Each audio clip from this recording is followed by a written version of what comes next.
Hello dear students, welcome to Navdeep sir's physics class. तो अपने कर रहे थे राजस्थान बोर्ड की फिजिक्स का चैप्टर नंबर 15 नाभिकीय भौतिकी, और सीबीएसई बोर्ड में ये चैप्टर नंबर 13 है सेम ही, जिसका नाम है नाभिक। और आज अपने इसका पार्ट नंबर 9 डिस्कस करने जा रहे हैं हिंदी मीडियम के स्टूडेंट के लिए, जिसमें अपने आज के जो टॉपिक हैं वो हैं, पहला है माध्य आयु। पिछले जो वीडियो थी उसमें अपने पढ़ा था अर्ध आयु, लेकिन ये है माध्य आयु। और दूसरा टॉपिक अपने डिस्कस करेंगे अल्फा बीटा और गामा किरणों के गुणधर्म व इनकी तुलना। ठीक है ना। तो ये दो टॉपिक अपने इसमें करेंगे। तो चलिए स्टार्ट करते हैं आज का वीडियो। तो देखिए, जैसा कि आज का टॉपिक अपना पहला माध्य आयु, या इसको मीन लाइफ बोल देते हैं इंग्लिश में, और दूसरा इसका नाम है वो है औसत आयु। ठीक है ना। कई जगह आपको माध्य आयु की जगह औसत आयु लिखा हुआ भी मिलेगा। तो देखो पढ़ते हैं कि क्या है। प्रीवियस वीडियो में मैंने आपसे एक क्वेश्चन पूछा था कि जो रेडियो एक्टिव पदार्थ है वो पूरी तरह से विघटित कब होगा, उसका आंसर भी अपने को इसी टॉपिक में मिलेगा। ठीक है। तो अब देखो क्या होती है जो माध्य आयु होती है, कि किसी भी रेडियो एक्टिव पदार्थ का विघटन चरघातांकी रूप से होता है। यानी कि क्या होता है, रेडियो एक्टिव पदार्थ का विघटन होता है चरघातांकी रूप, मतलब जो इसमें सक्रिय परमाणुओं की संख्या वो क्या होती है, चरघातांकी रूप से कम होती जाती है। n बराबर n0, और यहाँ रहता है e की पावर माइनस लैम्डा टी। तो ये चरघातांकी यानी e है, तो इसके रूप से क्या होता रहता है, ये कम होता रहता है। ठीक है। परंतु सक्रिय अर्थात सक्रिय नाभिकों की संख्या चरघातांकी रूप से कम होता जाता है, सक्रिय नाभिकों की संख्या कम होती जाती है। तो क्या होता है, परंतु सक्रिय नाभिकों की संख्या अनंत समय में क्या होती है, शून्य हो जाती है। क्या होता है, कितना टाइम लगता है सक्रिय नाभिकों की संख्या को जीरो होने में, अनंत समय लगता है। क्योंकि देखो क्या होता है कि अगर मैंने आपको जो प्रीवियस वीडियो थी उसमें बताया था ना कि पहले सक्रिय नाभिकों की संख्या 1000 हो गई, फिर 500 हो गई, फिर कितनी होगी, इसके बाद 250 हो गई, फिर इसके बाद कितनी होगी, 125 होगी। तो आप इसको देखो आधा करते चलो, आधा आधा करते चलो, तो कभी भी इसका एंड नहीं आएगा जब ये वाली वैल्यू क्या हो जाए, जीरो हो जाए। छोटी होती जाएगी, छोटी होती जाएगी। तो मतलब कहाँ पे जाके शून्य होगी, अनंत पे जाके शून्य होगी। और दूसरा मैंने आपको जो ग्राफ बनाया था, तो ग्राफ में अपने इस प्रकार दिखाया था। तो ये वाला ग्राफ यहाँ पे जाके क्या हो जाता है, समांतर हो जाता है इस एक्स अक्ष के। तो मतलब ये वाला ग्राफ कहाँ जाके मिलेगा, आगे अनंत पे जाके मिलेगा। तो क्या होता है, अनंत समय के बाद उसमें नाभिकों की संख्या क्या हो जाती है, जीरो हो जाती है। मतलब अपने वो समय नहीं निकाल सकते जब सक्रिय नाभिकों की संख्या जीरो होगी।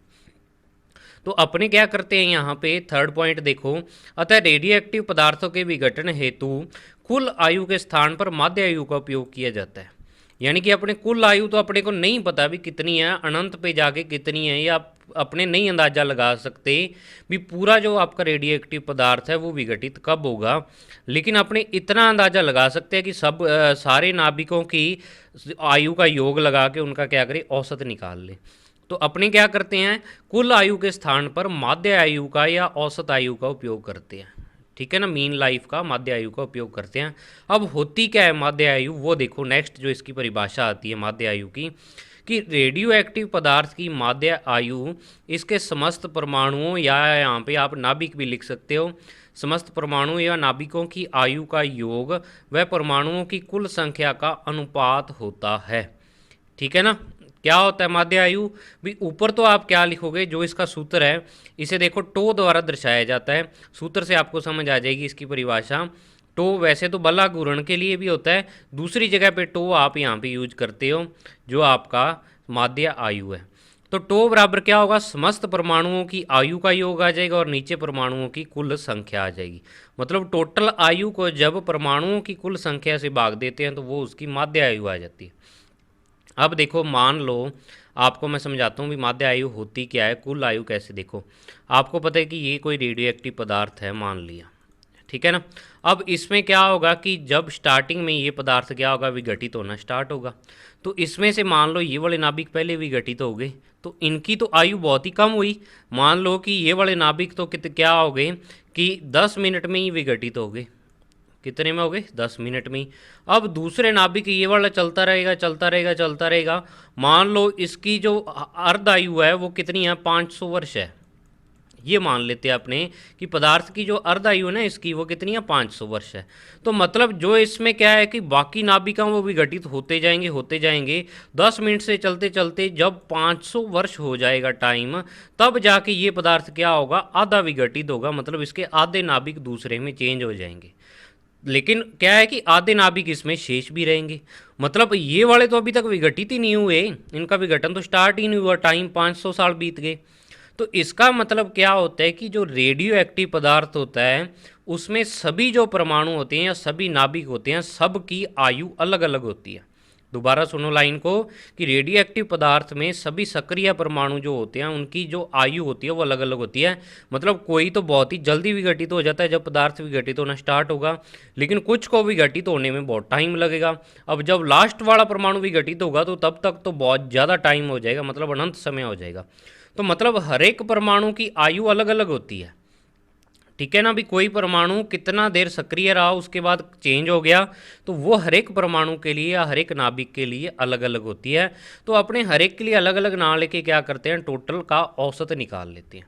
या एक और उदाहरण से आपको समझा सकता हूँ कि मान लो कि 10 आदमी हैं, 10 आदमियों में एक की आयु 10 साल है, दूसरे की 20 साल है, तीसरे की 25 है, फिर चौथे की 5 साल है, फिर उसके बाद एक की आ गई मान लो 70 साल आ गई।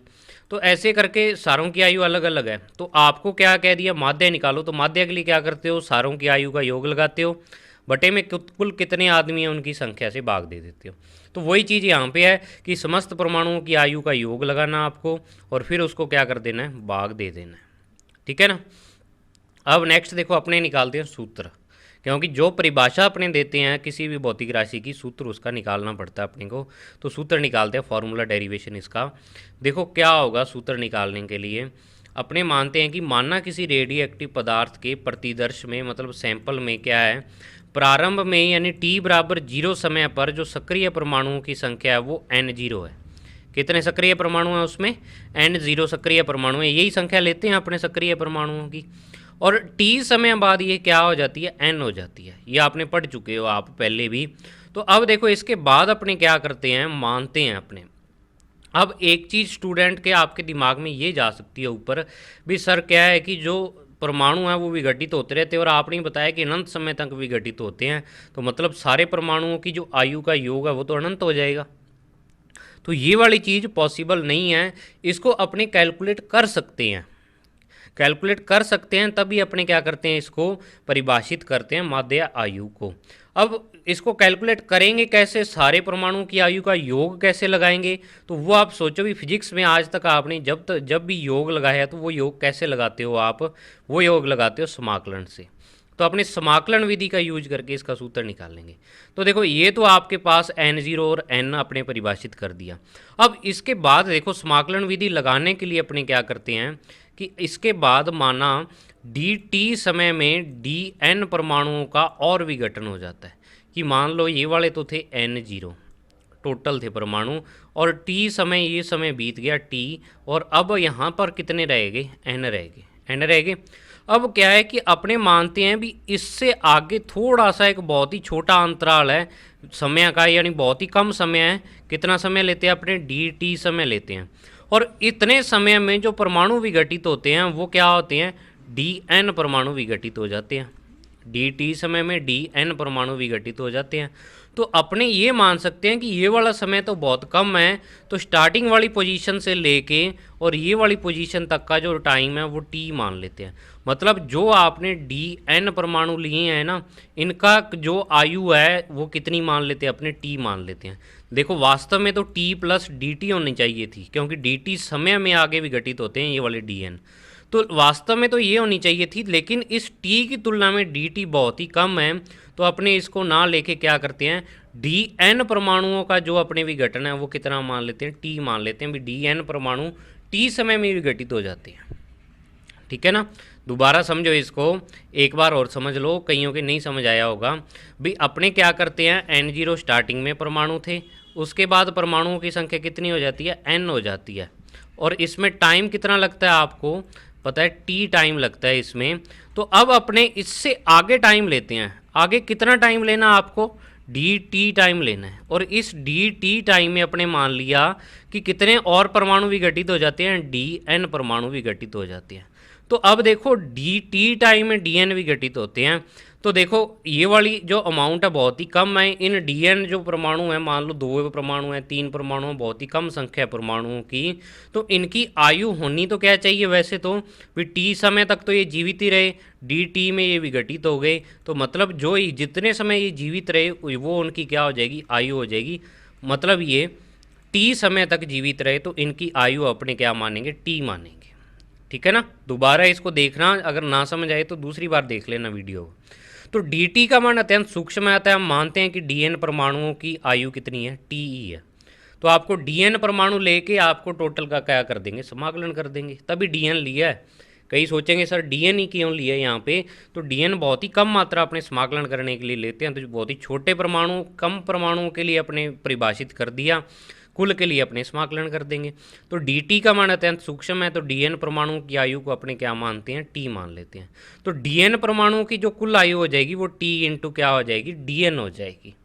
क्या होगी, t इंटू में dn हो जाएगी। तो सभी परमाणुओं की आयु निकालने के लिए इसका समाकलन कर देते हैं। अब समाकलन में एक पंगा और है। अब कई स्टूडेंट्स समाकलन देख के ये सोच रहे होंगे भी यहाँ तो डी एन लिखा है और सर ने लिमिट है वो लगा दी 0 से लेके अनंत तक। तो जो लिमिट अपने लगाते हैं वो तो इस डी एन की लगाते होते हैं लिमिट तो, लेकिन डी एन क्या है, स्टार्टिंग में आपने क्या मान लिए भी सर, 0 परमाणु मान लिए, और लास्ट में क्या मान लिए, अनंत मान लिए। दिमाग में ये जाएगा, जानना भी चाहिए, ठीक है ना। लेकिन क्या है कि ये वाली जो 0 से अनंत लिमिट है ये डी एन की ना लगा के किसी और की लगाई है, ठीक है ना। अब और की क्यों लगाई है, अगर आप यहाँ पे लिमिट नहीं लगाना चाहते तो आप मत लगाओ लिमिट, क्योंकि अपने को dn की वैल्यू नहीं पता भी। देखो स्टार्टिंग वैल्यू तो पता है भी, जो स्टार्टिंग में परमाणुओं की संख्या n0 थी, लास्ट में कितने बचे, बिल्कुल अनंत समय में जाके कई तो कहेंगे सर 0 बचे, तो n0 से 0 होनी चाहिए, तो ये लिमिट नहीं लगा सकती क्योंकि लास्ट टाइम का अपने को पता ही नहीं है। जब टाइम ही नहीं पता तो अपने को परमाणुओं की संख्या कैसे निकाल सकते हैं। तो आप अगर यहाँ पे कंफ्यूज नहीं होना चाहते तो ये लिमिट मत लगाओ। मैं तो आपकी बुक के हिसाब से चला हूँ, उसमें लगा रखी है लिमिट, ये बाद में बनेगी। तो अब देखो ये तो आ गई अपने पास सभी परमाणुओं की कुल आयु, और परमाणुओं की कुल संख्या अपने पास है n0। n0 क्या है, परमाणुओं की कुल संख्या है। तो अपने माध्य आयु के सूत्र में रखते हैं ऊपर, तो परमाणुओं की आयु का योग बटे में कुल संख्या, तो ये आ जाएगा। या फिर 1/n0 को इधर लिखो और यहाँ 0 से लेके अनंत, और इधर आ जाएगा t dn आपके पास आ जाएगा। ये इसको समीकरण नंबर ए दे दिया। अब नेक्स्ट देखो, रदरफोर्ड सोडी के नियम से क्या है कि जो डी एन अपन डी टी है वो लैम्डा एन के बराबर होता है। अपने में इसका क्या है, नेगेटिव साइन नहीं ले रहे यहाँ पे, इसको डायरेक्ट पॉजिटिव ही मान रहे हैं, D N upon D T. तो अगर मैं यहाँ से डी एन का मान निकालूँ तो वो आ जाएगा lambda N D T. Lambda N क्या आ जाएगा, डी टी आ जाएगा। तो इस डी एन की जगह पे अब आपको क्या रखना पड़ेगा, ये वाली वैल्यू पुट करनी पड़ेगी यहाँ पे। डी एन का मान डी टी के पदों में निकाल लिया आपने, तो रख दो dn का मान समीकरण 1 में रखने पर, तो अपने पास जो वैल्यू आ जाएगी टो की वो आ जाएगी 1/n0 lambda N T D T, और लिमिट आ जाएगी 0 से अनंत।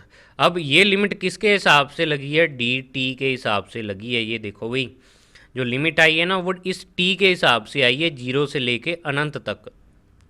अब देखो कई बुक्स में ऐसा भी लिखा हुआ है भी आप यहाँ n0 से लेके 0 कर दो, लेकिन जब आपका क्या होगा, जिसके सापेक्ष आप समाकलन कर रहे हो वो चीज़ चेंज हो जाएगी, तो समाकलन में लिमिट भी चेंज हो जाती है, उसी के अकॉर्डिंग लगती है। तो यहाँ पे मैंने क्या किया है, जो ये वाली लिमिट लगाई है ना 0 से अनंत, ये स्टार्टिंग में ही लगा दी। अगर आप बाद में लगाना चाहो तो बाद में लगा सकते हो, कोई दिक्कत नहीं है इसमें। तो टो बराबर आपके पास 1/n0 lambda N T D T, 0 से अनंत लिमिट आ जाएगी। परंतु अब देखो एक चीज़ और जानते हैं अपने कि n बराबर क्या होता है, n0 e की पावर माइनस लैम्डा टी। तो अब इस n की जगह पे अपने क्या कर देंगे, ये वाली वैल्यू सारी रख देंगे, तो ये आ जाएगा लैम्डा n0 e की power minus lambda T T और डी टी, ये आ गया। अब इसमें जो कांस्टेंट है उसको बाहर ले लेंगे, तो ये वाली वैल्यू क्या है, कांस्टेंट है, तो लैम्डा n0 को बाहर लिया और इस n0 से n0 कैंसिल हो गया। अंदर बचा अपने पास एक तो t और एक e की power minus lambda T D T. अब इसका अपने को क्या करना पड़ेगा, अभी समाकलन करना पड़ेगा। अब ये जो समाकलन होगा ना, ये समाकलन आपका एक पेज का समाकलन है, फर्स्ट सेकंड मान के होता है ये वाला समाकलन। जैसे आप u इंटू वी मैथड या a इंटू बी मैथड लगाते हो ना उसमें अवकलन में, D by D T A into B, आपको अगर डी बाई डी एक्स कह दें तो पहले ए को छोड़ते हो, एक को छोड़ते हो दूसरे का करते हो, प्लस दूसरे को छोड़ते हो पहले का करते हो। तो ये ऐसे करते होते थे समाकलन, सॉरी अवकलन। अब समाकलन भी ये क्या है कि इसमें ए को ए मानना पड़ेगा और दूसरे को बी मानना पड़ेगा। जैसे टी को ए मान लो, इसको बी, तो इसका अलग से सूत्र होता है। वो सूत्र बहुत ही लंबा है, 12th क्लास का सूत्र है, मैथ वाले पढ़ लेंगे। जब मैथ वालों ने पढ़ लिया तो आप इस समाकलन को याद रखना, खुद करके देखना, आप आराम से समाकलन हो जाएगा, ठीक है ना। तो आराम से समाकलन आप इसका करना। बायो वाले स्टूडेंट्स को मैं कहता हूँ कि इसका समाकलन डायरेक्ट याद रखो। इसका जो समाकलन होगा वो आपके पास आएगा 1/λ²। क्या आएगा? 1/λ²। जब आप इसको सॉल्व करोगे सारी लिमिट वगैरह रख के, और एक लैम्डा यहाँ पे पड़ा है तो इस लैम्डा से ये वाला λ² कैंसिल, तो आपके पास टो की वैल्यू 1/λ आ जाएगी। तो देखो पूरी जो आपका अब माध्य आयु का सूत्र है उसमें दो ही चीज़ें की हैं। क्या करना है? पहले आपको dn परमाणु की आयु t मान के t dn निकालना है, फिर dn की वैल्यू पुट करनी है, dn की वैल्यू पुट करके फिर आपको n की वैल्यू पुट करनी है। यानी dn और n दो चीज़ों की वैल्यू आपको पुट करनी है, आपके पास आंसर आ जाएगा। तो आप क्या करना है, इस जो आपको डेरिवेशन करवाया इसको एक दो बार करके देखना, आपके आराम से समझ में आ जाएगा। तो देखो टो इज इक्वल टू 1/λ आ गया, ठीक है ना। टो को अपने माध्य आयु बोल देते हैं। तो माध्य आयु अपने देख सकते हैं कि क्या होती है, जो क्षयांक होता है उसके व्युत्क्रमणानुपात के बराबर होती है, ठीक है। क्षयांक का व्युत्क्रम कर दो, उल्टा कर दो, तो क्या आ जाएगी आपके पास? माध्य आयु आ जाएगी। अब देखो मेन चीज़ नेक्स्ट आती है, ये बोर्ड में क्वेश्चन आया हुआ है, अर्ध आयु और माध्य आयु में संबंध। और कंपटीशन में भी इस बार जो सेकंड ग्रेड का पेपर हुआ था उसमें भी ये वाला क्वेश्चन आया था, माध्य आयु और अर्ध आयु में संबंध वाला। तो देखो क्या होता है कि आपको पता है कि क्या माध्य आयु और अर्ध आयु में संबंध निकालना है, तो दोनों के सूत्र लिखो और उससे रिलेशन निकाल दो। तो अपने जानते हैं, वी नो दैट, जो अर्ध आयु होती है वो टी हाफ से लिखते हैं और वो होती है 0.693/λ, और जो माध्य आयु होती है वो भी अपनी निकालनी है 1/λ। तो देखो ऊपर वाली जो समीकरण है ना, इसमें 1/λ छुपा हुआ है, क्योंकि किसी भी संख्या के गुणा में आप एक तो मान ही सकते हो। तो इसमें 1/λ ऐसे छुपा हुआ है कि आप इसको ये लिख सकते हो 0.693, और गुणा में आप क्या लिख सकते हो? 1/λ लिख सकते हो, क्योंकि जब इसको 1 से गुणा करेंगे तो यही आएगा। तो 0.693/λ को ये लिख सकते हो। अब 1/λ का मान आपको पता है कितना होता है? टो के बराबर होता है। तो वही चीज़ यहाँ पे लिखी है कि 1/λ यहाँ पे रख दिया, इसका मान यहाँ पे रख दिया, तो आपके पास आ जाएगा टी हाफ बराबर 0.693 और इंटू में 2, यानी अर्ध आयु क्या होती है? 0.693 गुणा माध्य आयु के बराबर होती है। तो अब आपसे सिंपल न्यूमेरिकल में ये पूछ सकता है कि एक जो रेडियो एक्टिव पदार्थ है उसकी अर्ध आयु इतनी है, माध्य निकालो, या माध्य दे देगा अर्ध आयु निकालो, तो आप निकाल सकते हो। या फिर देखो कई बार जो क्वेश्चन आपसे ऐसे पूछ सकता है, जो मैंने ये नीचे वाला संबंध लिखा हुआ है कि अर्ध आयु बराबर, इस पॉइंट को मैंने क्या लिख दिया? परसेंटेज किया, प्रतिशत के रूप में लिख दिया। तो प्रतिशत के रूप में कैसे लिखेंगे? 69.3%, क्योंकि जब इसको सॉल्व करेंगे 69.3% को, तो 69.3 को आपको किससे भाग करना पड़ेगा? 100 से। तो 100 से भाग करोगे तो आपके पास दोबारा यही वैल्यू आ जाएगी। तो इसको लिख सकते हैं 69.3% ऑफ माध्य आयु, या माध्य आयु का 69.3%। तो देखो क्वेश्चन यहाँ से ऐसे बन सकता है कि सिद्ध कीजिए कि किसी रेडियो एक्टिव पदार्थ के लिए अर्ध आयु का मान उसकी माध्य आयु के 69.3% के बराबर होता है। तो आपको ये वाली चीज़ सिद्ध करनी पड़ेगी जो इसमें रिलेशन है, यहाँ से लेके और यहाँ तक, ठीक है ना। दोबारा सुन लो क्वेश्चन, क्या आ सकता है कि सिद्ध कीजिए कि किसी रेडियो एक्टिव पदार्थ के लिए अर्ध आयु उसकी माध्य आयु के 69.3% के बराबर होती है, ये आपको कह सकता है, ठीक है ना। तो मुझे उम्मीद है कि आपको माध्य आयु का टॉपिक भी समझ आ गया होगा। थोड़ा सा हार्ड टॉपिक है, बच्चों को दिक्कत आती है इसमें, मैंने करवाया पिछली बार भी, कईयों को दिक्कत आती है। क्या है कि इसमें एक तो इंटीग्रेशन ऐसा है, समाकलन ऐसा है भी जो आपको नहीं कर सकते हो, आप डायरेक्ट आपको वैल्यू याद रखनी पड़ेगी इस समाकलन की। 1/λ² होती है, और 1/λ² से ये लैम्डा कैंसिल हो जाएगा। और बाकी क्या है कि ऊपर यहाँ उलझने वाला थोड़ा सा काम है, लेकिन अगर आप प्रैक्टिस करते हो तो मैं आपको गारंटी देता हूँ कि आप इसको आसानी से कर सकते हो। 2-3 बार लिखने के बाद आप इसको आराम से कर सकते हो, ठीक है ना। तो ये तो था अपना पहला टॉपिक आज का। अब देखो स्टार्ट करते हैं अपने दूसरा टॉपिक। तो देखो दूसरा टॉपिक स्टार्ट करने से पहले मैं आपको बता दूं कि ये टॉपिक है जो यहाँ मैंने लिखा हुआ है अल्फा कण, बीटा कण और गामा किरणों के गुण और इनकी तुलना। ठीक है ना। बुक में ये टॉपिक क्या है कि अलग अलग दिए हुए हैं, आपको बुक में मैं दिखा देता हूँ कि बुक में ये टॉपिक कैसे दिए हुए हैं। तो देखो ये आपकी बुक में है अल्फा बीटा और गामा किरणों के गुण, गामा किरणें व उनके गुण। तो अल्फा कणों के गुण ये वाले दे दिए, ये टोटल अल्फा कणों के गुण दिए हुए हैं सारे। फिर उसके बाद बीटा के दे दिए अलग से, फिर उसके बाद गामा के दे दिए। तो अब मैंने क्या किया इनको कि इन तीनों का एक टेबल बना ली, सारणी बना ली, सारणी में इनका कंपैरिजन करके इनको समझा दिया। तो आपको क्या करना है, सारणी याद करनी है। सारणी अगर आपकी याद हो गई तो आपके मान लो ये तीनों चीज़ें याद हो जाएंगी। ठीक है ना। तो आपको क्या करना है, सारणी जो मैंने बना रखी है वो याद करनी है। तो चलिए उसी पे चलते। तो देखिए ये सारणी, वो सारी थ्योरी मैंने क्या की सारणी में डाल दी संक्षेप में करके। आपको क्या करना है, सारणी याद रखनी है ये वाली, तो वो सारी चीज़ें उसमें कवर हो जाएंगी। दूसरी चीज़, अगर आप बुक से पढ़ने लगोगे ना तो भाई अब जो टॉपिक स्टार्ट हो रहे हैं ना अल्फ़ा बीटा गामा वाला, अल्फ़ा क्षय बीटा क्षय गामा क्षय आगे टॉपिक आएगा, वो बुक में बीएससी लेवल का दे रखा है। और बीएससी लेवल का कंप्लीट नहीं दे रखा, ओनली कुछ पार्ट दिया उसका।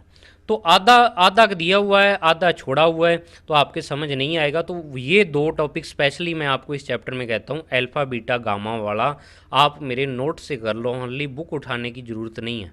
बाकी टॉपिकों के लिए बुक पढ़ो, मैं कभी नहीं मना करता बुक पढ़ने के लिए, बुक जरूर पढ़नी चाहिए अपने को। लेकिन ये जो टॉपिक है ना, ये आप उलझ जाओगे बुक में पढ़ के। तो आप क्या करो, ओनली मेरे नोट्स पढ़ लो आप, इससे बाहर मैं आपको गारंटी देता हूँ कुछ नहीं आएगा। ठीक है ना। आपको टेंशन फ्री हो गया, आप नोट्स पढ़ लो, इससे बाहर कुछ नहीं आएगा, गारंटी देता हूँ इन तीन टॉपिकों में से, अल्फ़ा बीटा और गामा वालों में से। तो देखो अपने स्टार्ट करते टॉपिक कि इनकी प्रॉपर्टी क्या होती हैं और साथ में तुलना भी हो जाएगी इनकी। तो पहले नंबर पर मैंने क्या किया कि इनको गुणधर्म के हिसाब से बांट लिया, इनके गुणों के हिसाब से। तो पहला जो इसमें पॉइंट आता है वो आता है इसकी प्रकृति, इन कणों या कणों की प्रकृति। देखो अल्फा और बीटा तो कण होते हैं और गामा किरणें होती हैं, लेकिन आपको कई जगह अल्फा बीटा गामा किरणें भी लिखा हुआ मिलेगा, क्योंकि अल्फा और बीटा जो कण होते हैं वो क्या है, पुंज के रूप में चलते हैं, मतलब किरणों के रूप में ही चलते हैं। तो देखने में किरणें लगती हैं वो, तो तभी क्या है कई बुकों में आपको किरणें लिखा भी मिल जाएगा, तो वो भी गलत नहीं है, लेकिन 100% सही कण ही है, अल्फा बीटा कण ही होंगे।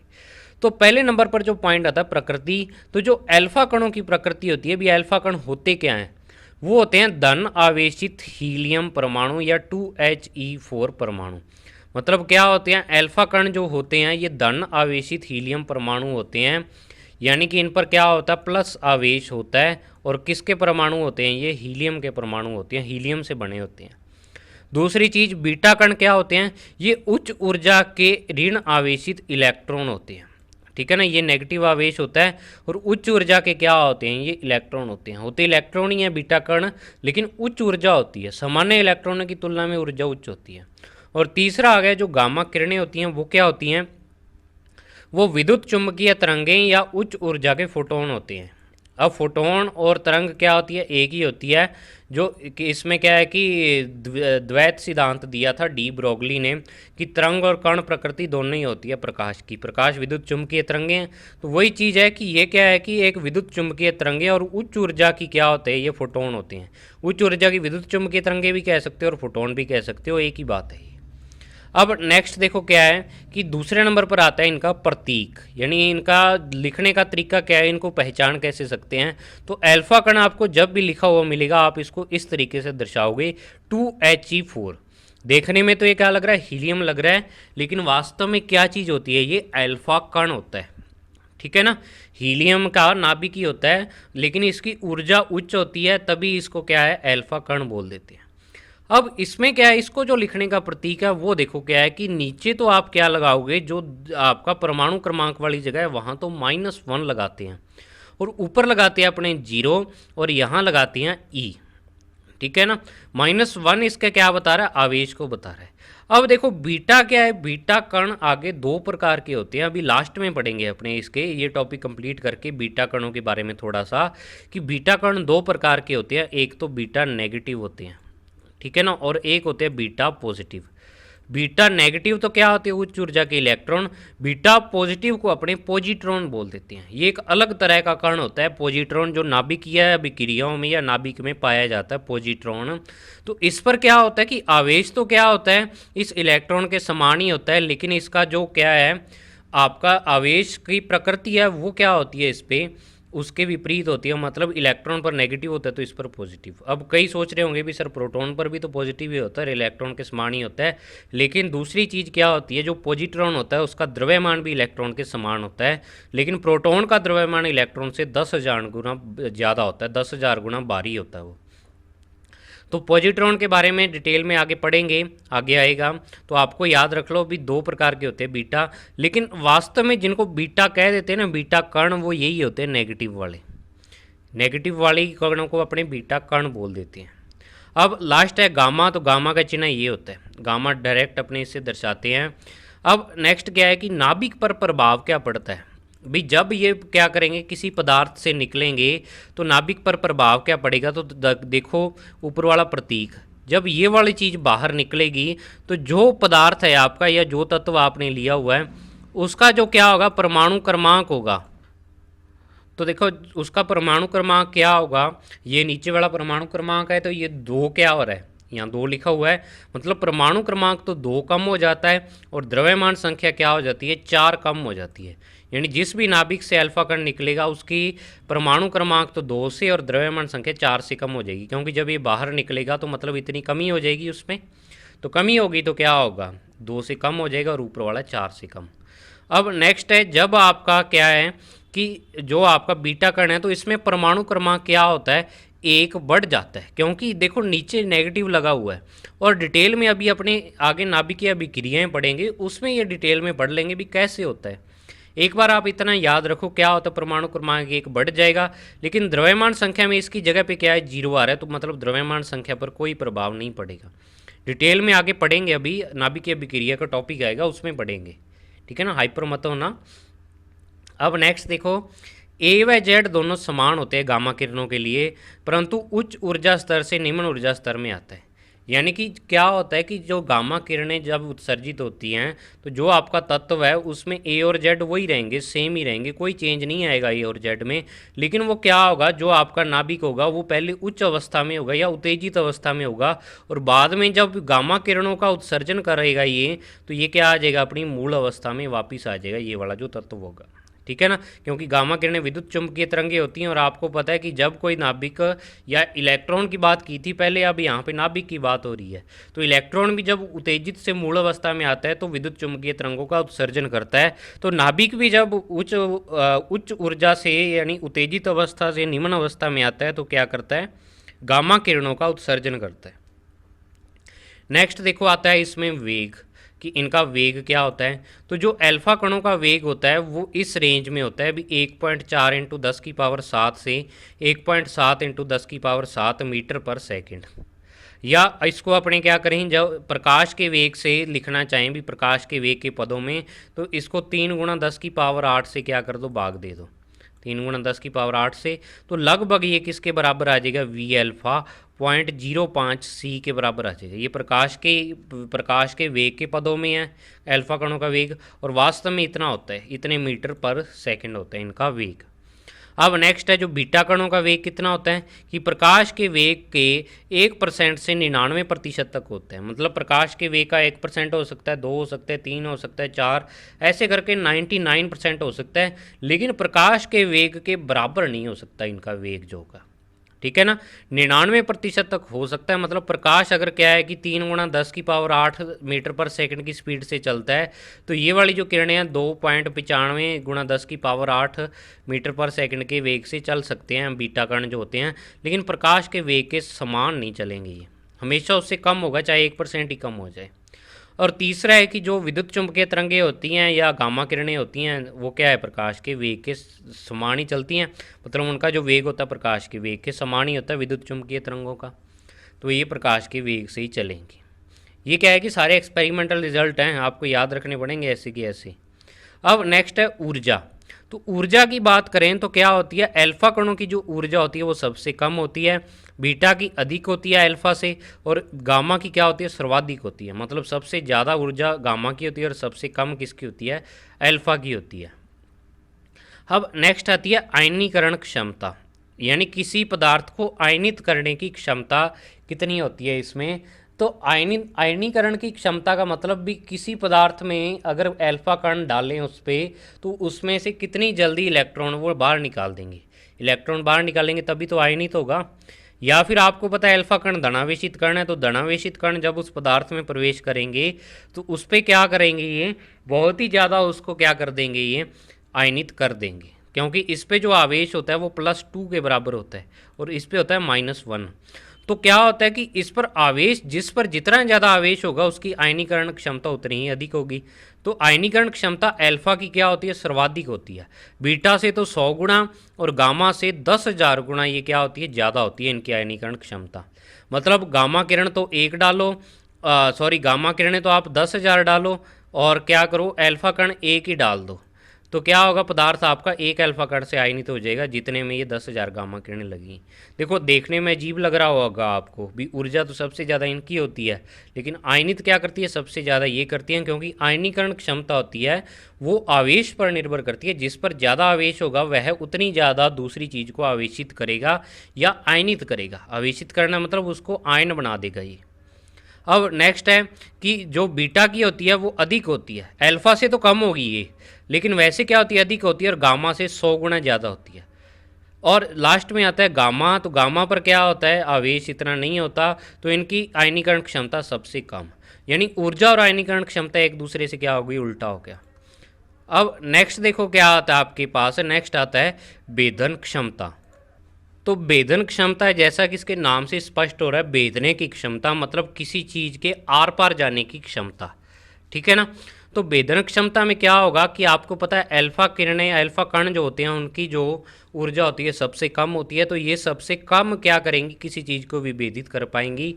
इसके लिए जैसे एक एग्जाम्पल समझाया हुआ है, एग्जाम्पल के थ्रू एक प्रयोग के द्वारा समझाया हुआ है कि जो अल्फा कण होते हैं उनको या तो कागज रख दें या अपने एल्यूमिनियम की शीट रख दें। एल्यूमिनियम तो आपने देखा होगा, घरों में कई बार गेट भी लगवाते हैं अपने, गेट या खिड़की एल्यूमिनियम की, लोहे के जैसा होता है। तो या तो कागज ले लो या एल्यूमिनियम की शीट ले लो, और कितनी, 0.1 mm मोटी शीट लेनी है आपको। अब 0.1 mm कितना होता है, जो आपका स्केल होता है ना, स्केल में यहाँ पे 1 लिखा होता है और यहाँ पे क्या लिखा होता है, 2, और जो आपका ये 1 से 2 के बीच टोटल क्या होते हैं, 10 निशान होते हैं ऐसे, बीच में एक बड़ा भी होता है 5 वाला। तो अब एक निशान जो होता है वो इसका 1 mm के जितना होता है, कितना होता है, 1 mm होता है, यानी 1 मिलीमीटर होता है ये। तो अब इस 1 mm का दोबारा से आप क्या करो, 10 हिस्से कर दो इस 1 mm के। मतलब इतनी पतली शीट द्वारा भी क्या होते हैं, अल्फा कण रोक लिए जाते हैं। 0.1 mm का मतलब 1 mm का 10वां हिस्सा, मतलब जो आपका स्केल का बिल्कुल छोटा पार्ट है उसका 10 हिस्से और करो, तो उसमें से एक हिस्से के बराबर क्या होगा, इतनी पतली शीट द्वारा ये रोक लिए जाएंगे। अब नेक्स्ट आता है कि इनकी क्या होती है, भेदन क्षमता बीटा कणों की अधिक होती है, अल्फा से 100 गुना अधिक होती है। अब अगर अपने क्या करें कि कागज या एल्यूमिनियम की एक सेंटीमीटर मोटी शीट ले लें, कागज ले लें या एल्यूमिनियम की 1 सेंटीमीटर, मतलब स्केल में आप देखना यहाँ 1 लिखा हुआ है, यहाँ 2, तो मतलब आप इतनी मोटी शीट ले लो। अब पहले तो इतनी पतली ले रहे थे, इतनी मोटी शीट को भी बीटा कण क्या कर जाते हैं, पार कर जाते हैं आराम से, ठीक है ना, इतने यानी खतरनाक होते हैं ये। अब नेक्स्ट होती है गामा।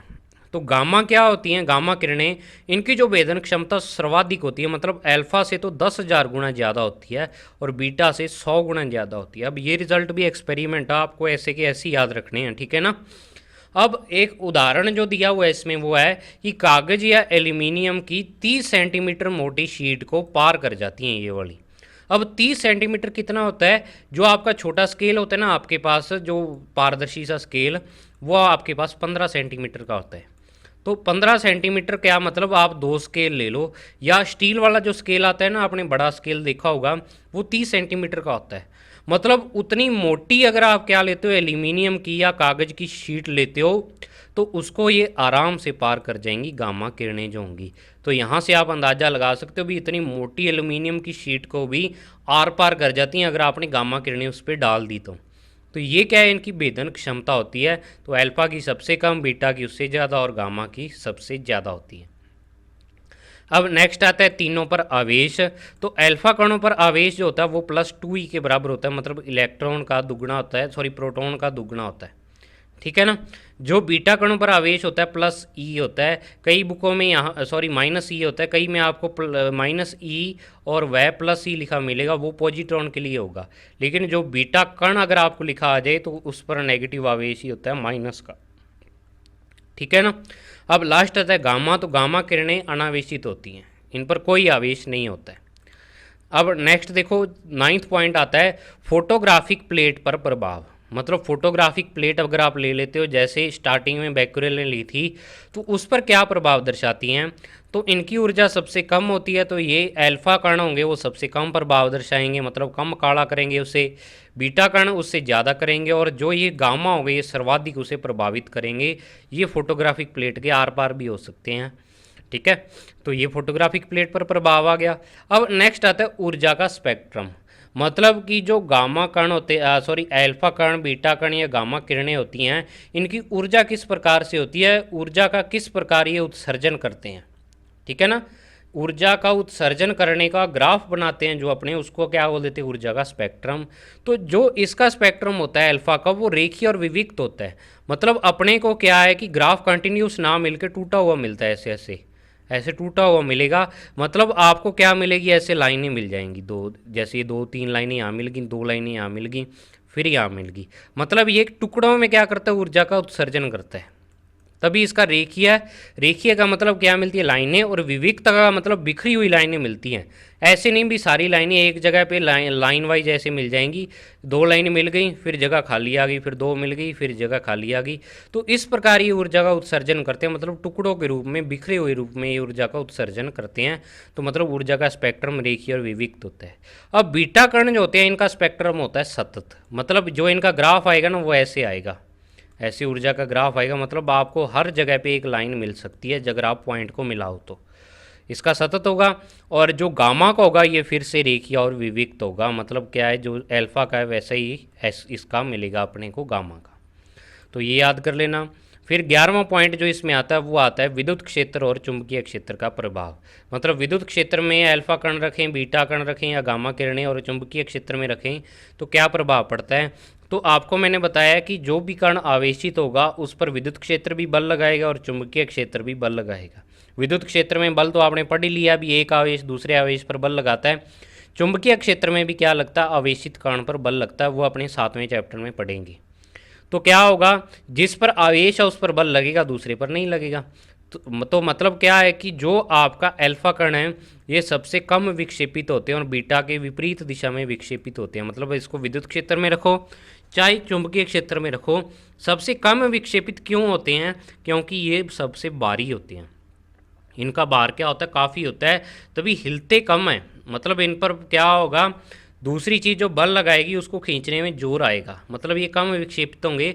और बीटा के विपरीत दिशा में क्यों विक्षेपित होंगे, क्योंकि इस पे प्लस आवेश होता है और बीटा पे क्या होता है, माइनस आवेश होता है, ठीक है। अब नेक्स्ट क्या है दूसरा बीटा के लिए, कि अल्फा से ये अधिक विक्षेपित होते हैं परंतु अल्फा के विपरीत दिशा में, क्योंकि इस पर आवेश भी विपरीत है। अब कैसे, कि अगर मान लो आपने यहाँ पे +q आवेश रखा है, तो इसके पास अगर आप अल्फा कण लाओगे तो अल्फा कण पर क्या होता है, प्लस आवेश होता है, तो ये वाला प्लस इस प्लस को प्रतिकर्षित करेगा। लेकिन यहीं पे अगर आप क्या लाते हो, बीटा कण लाते हो, तो बीटा पे नेगेटिव आवेश होता है, तो बीटा कण को ये वाला जो आवेश होगा अपनी तरफ आकर्षित करेगा। तो ये क्या होगा, विपरीत, ये इधर आएगा बीटा तो अल्फा इधर जाएगा, मतलब विपरीत दिशा में विक्षेपित होते हैं एक दूसरे के। अब तीसरा गामा, गामा पर कोई आवेश ही नहीं होता, तो ये अप्रभावित रहती हैं विद्युत और चुंबकीय क्षेत्र में। अब नेक्स्ट है 12वां पॉइंट है, वो है वायु में प्रास। वायु में प्रास मतलब वायु में कितनी दूरी तक चल सकते हैं अगर आप इनको फ्रीली छोड़ो तो। मतलब आपने एक अल्फा कण को छोड़ दिया तो ज़्यादा से ज़्यादा कितनी दूरी तक चल सकता है। फॉर एग्जांपल अगर आपको मैं समझाऊं कि आपको क्या करें, आप फुल चार्ज होकर ग्लूकोन डी पी के और दौड़ लगाओ, तो एक लिमिट होती है आपकी दौड़ लगाने की, भाई इतनी दूर तक आप दौड़ लगा सकते हो, उसके बाद आपकी एनर्जी ख़त्म हो जाएगी, थक जाओगे आप, ठीक है ना, एनर्जी आपकी बहुत ही कम हो जाएगी। तो वो क्या होगी, आपकी परास होगी जितनी दूरी आपने तय की। तो वही चीज़ यहाँ पे है कि अगर अपने इनको वायु में खुला छोड़ें तो कितनी दूरी तक ये वाले जो कण हैं या अल्फा किरणें सॉरी गामा किरणें हैं वो कितनी दूरी तक जाएंगी। तो अब जो अल्फा कण हैं वो तो जाते हैं वायु में 2.7 सेंटीमीटर से 8.6, मतलब कम से कम इतनी दूरी और अधिक से अधिक इतनी दूरी तक जाते हैं। अब जो बीटा होते हैं वो क्या होते हैं, 100 सेंटीमीटर से लेके कई मीटर तक, मतलब 2 मीटर 5 मीटर 10 मीटर तक चले जाते हैं जो बीटा कण होंगे। मतलब अल्फा से ज़्यादा दूरी तक जाएंगे क्योंकि इनकी ऊर्जा ज़्यादा होगी, मतलब जिसकी जितनी ऊर्जा ज़्यादा वो उतनी ज़्यादा दूरी तक जाएगा। अब गामा की ऊर्जा सबसे ज़्यादा होती है तो ये कई 100 मीटर तक चले जाते हैं, मतलब 300 मीटर 400 500 मीटर तक भी चले जाएंगे ये। तो ये क्या है कि वायु में परास है इनकी, मतलब कितनी दूरी वायु में ये तय कर सकते हैं। फिर नेक्स्ट 13वां पॉइंट आता है द्रव्य से अन्योन्य क्रिया। द्रव्य का मतलब कोई भी पदार्थ, मतलब जब आप इनको किसी पदार्थ के ऊपर डालते हो तो उस पर क्या प्रभाव उत्पन्न करते हैं। ये कोई भी पदार्थ ले लिया, उस पर अल्फा कण आपने डाल दिए तो वो पदार्थ से क्या क्रिया करेंगे, मतलब आपको क्या प्रभाव देखने को मिलेगा। तो जब द्रव्य से अन्योन्य क्रिया करेंगे तो ये क्या करते हैं, ऊष्मा उत्पन्न करते हैं। ये भी ऊष्मा उत्पन्न करते हैं, अल्फा और बीटा कण दोनों ही क्या करेंगे, ऊष्मा उत्पन्न करेंगे, मतलब गर्म कर देंगे उसको। तीसरा है जो गामा किरणें होती हैं ये प्रकाश विद्युत प्रभाव या कॉम्पटन प्रभाव को दर्शाती हैं।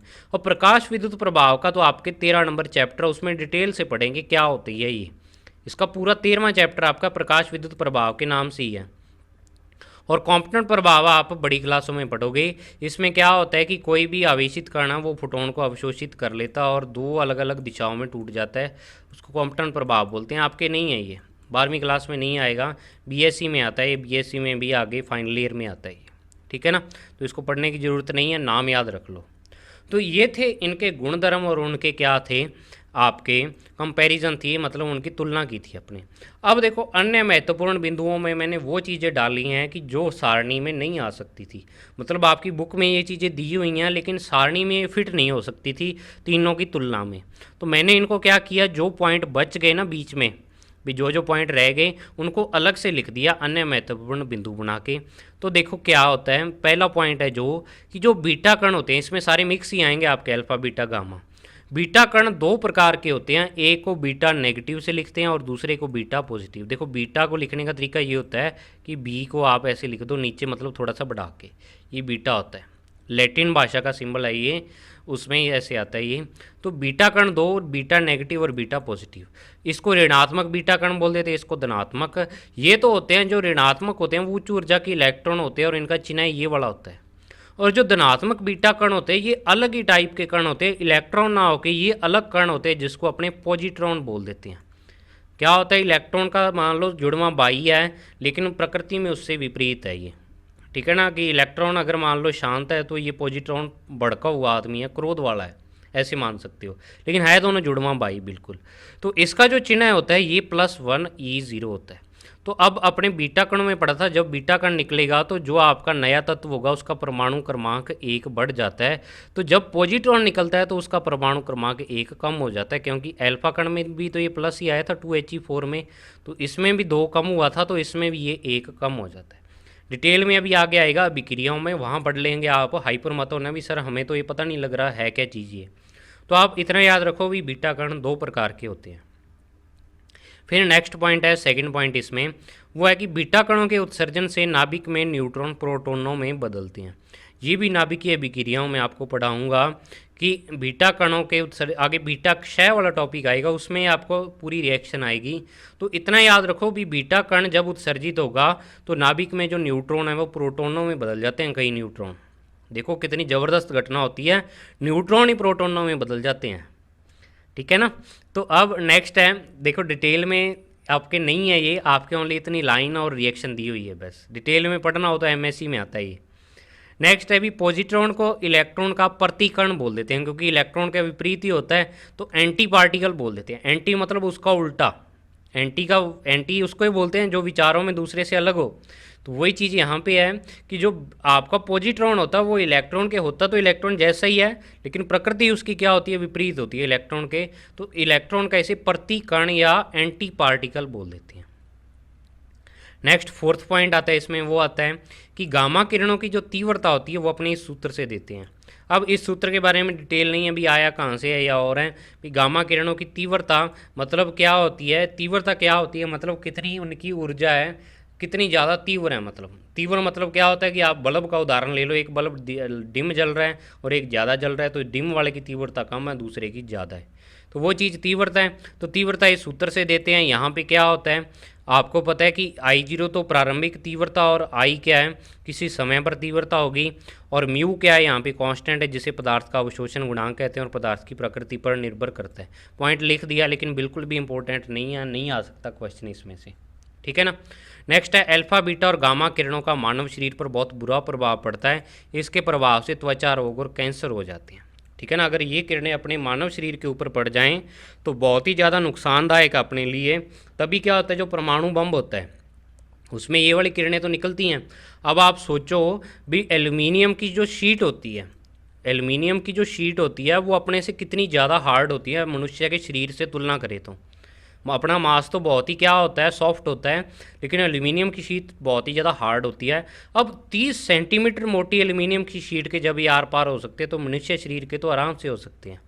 तो इसके प्रभाव से क्या हो जाता है त्वचा और कैंसर हो जाते हैं। और एक फैक्ट आपको और बताऊं कि जो मैडम क्यूरी थी या मैरी क्यूरी और उनके हस्बैंड पीरे क्यूरी थे, उनकी मौत भी इसी कारण हुई थी कि उन्होंने क्या एक्सपेरिमेंट किए लेकिन ध्यान नहीं रखा इतना, उनको नहीं पता था कि ये किरणें इतनी खतरनाक होती हैं। रेडियो एक्टिवता का उन्होंने अध्ययन किया लेकिन वो किरणें उनके शरीर के प्रभाव में रहीं और उनको क्या हो गया था कैंसर हो गया था। तो इन किरणों के प्रभाव से कैंसर हो जाता है, तो तभी इनसे क्या है बहुत ही ज़्यादा सावधानी रखनी पड़ती है। तो ये था अभी आपके आज के 2 टॉपिक, मुझे उम्मीद है समझ में आ गए होंगे। मध्य आयु का टॉपिक थोड़ा सा हार्ड है, 2-3 बार करके देखना, आपके आराम से समझ में आ जाएगा। नेक्स्ट वीडियो में अपने नेक्स्ट टॉपिक करेंगे स्टार्ट। तब तक के लिए thank you, have a nice day. अपनी तैयारी अच्छे तरीके से जारी रखें।